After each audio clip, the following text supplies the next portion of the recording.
ये पूछा था कि मस्जिद घर से तकरीबन 9 माइल्स दूर है, क्या घर पर नमाज पढ़ना जायज़ है? देखें, अगर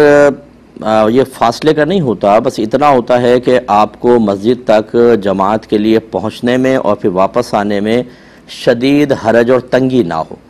ये हो सकता है कि बाद औक़ात शायद सिर्फ आधा मील के फासले पर मस्जिद हो, लेकिन रोडों की सेटिंग ऐसी हो, खुसूसन बाहर के मुल्कों में, कि हमारे यहाँ तो रोडों के बीच से निकाल लेंगे, लेकिन पूरा आप यू टर्न लेने के लिए जाना, फिर वापस आकर फिर दूसरा यू टर्न लेकर मस्जिद तक पहुँचने में काफ़ी टाइम लग जाता हो, रश भी ज़्यादा हो और फिर वापसी में इतना टाइम लग जाए, तो फिर शरीयत रियायत देगी।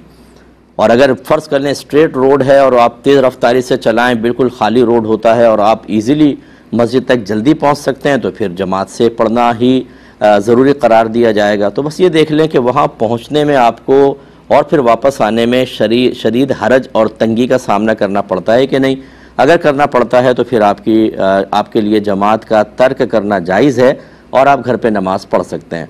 अब जैसे बाद औक़ात इलाक़े ऐसे होते हैं कि बिल्कुल करीब मस्जिद होती है, लेकिन कीचड़ हो जाए, बारिश हुई, पानी जमा हो गया, कीचड़ जमा हो गई। अब बज़ाहिर फासला देखें तो बिल्कुल सामने है, लेकिन निकल कर जाना बड़ा मुश्किल है, गंदे पानी में गिर जाएंगे या कीचड़ में फिसल जाएंगे, रास्ता सही नहीं है, तो ऐसी सूरत में भी तर्क जमात की